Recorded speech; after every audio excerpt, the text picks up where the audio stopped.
Welcome back to GBGuns. I'm fresh back from the range with my two-face gun. Why I call it that, you probably already know, but if not, I'll explain soon. The 22 TCM / 9mm 1911 update coming up next on GBGuns.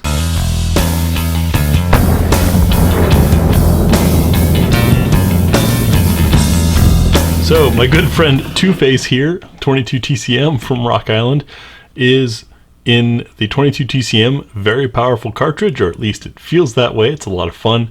Creates about the same energy as 9mm with a 22 caliber bullet moving over 2,000 feet per second. That's using this barrel and spring. It comes with both barrels, both springs. Both rounds feed from the same magazine. I covered all of this about a year before this video when I first got this gun, and what I realized was I was having so much fun with 22 TCM that I didn't give it much 9mm coverage. So this time we're gonna just play with the 22 TCM explosive caliber a little bit and then go into 9mm with all of our current ways of looking at a gun, including the what's for dinner test. Let's get started. The 22 TCM, very fun round from Rock Island. Start off with a full magazine of 9+1 for our basic reliability. There's our +1, top off the magazine. They can be a bit tricky to get in there with that bottleneck shape. All right, there's a full mag. Let's see how it runs.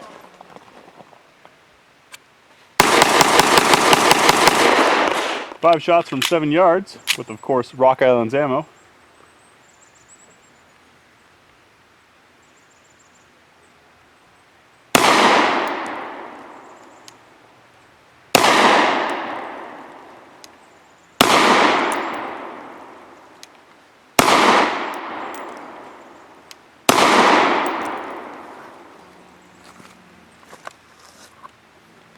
So you saw the fun with the little 22 TCM round. Let's move into 9mm and look at it as a 9mm 1911, because if worse comes to worse and you can't find this ammo, or you want some ammo that's a little cheaper, easier to find, you swap the barrels, keep the same mag, swap the spring, and you've got yourself an all-steel 9mm 1911. Let's take a look.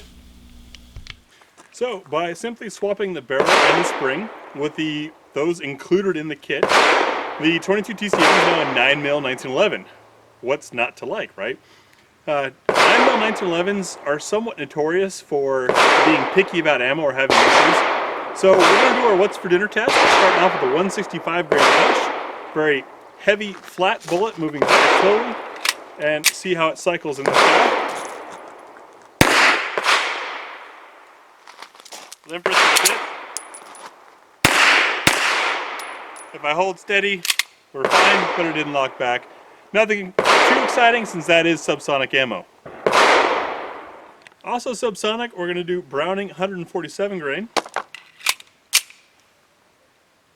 I'm going to keep with the one hand and limp wrist the first shot to see how it runs. Just fine. And locks back. Next up, Federal's HST 124 grain. First shot limp, ran just fine, and locked open. Next up, 124 grain Blazer aluminum. Now, of course, aluminum expands more and quicker than brass, so sometimes it gets a little tight in the chamber. That's why you have issues with it running. First shot limp, just fine. Lock back. Spear Gold Dot 115 grain. Survives the limp. Locks back. Next up, some tool ammo 115 grain. This is steel cased ammunition, and the steel doesn't expand like brass does. Also tends to have a little more friction from the casing in the chamber, and that's where reliability issues can come from. First shot limp, just fine, and locks back. Hornady's Critical Defense Light 100 grain low recoil round. It's also fairly short and stubby. Limp, no trouble. we do have trouble. I couldn't see it from where I was. Did not fully eject. Let's see if I give it a firm grip, it will run. Yes, it did. You notice those casings barely made it out of a gun. Next up, Winchester Wind Clean. This is a lead-free stub nose bullet, only 90 grains because there's no lead to make it heavy.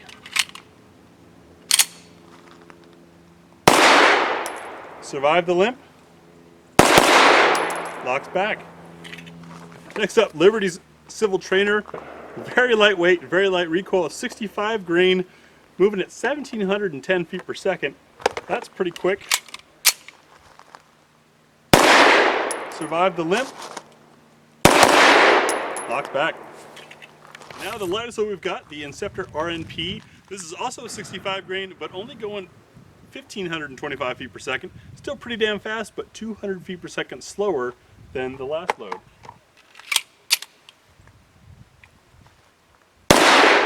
Survived the limp. Locks back. So what we've basically proven there is that even though 9mm 1911s can be problematic, and Rock Island had to make a magazine to take both the 22 TCM and the 9mm, this gun will do anything. And now for the 9mm accuracy, 5 shots from 7 yards using Nosler, 115 grain match.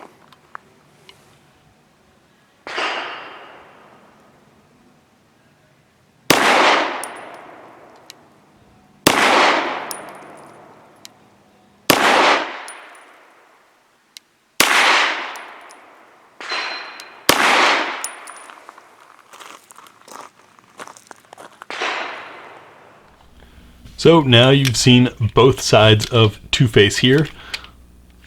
Which side do you prefer? 22 TCM is a whole lot of fun. You get 0 recoil with a giant fireball and a whole lot of noise. Makes anyone look like an instant badass on the range because your gun's hardly moving and yet it seems like you've got this big old thundering cannon.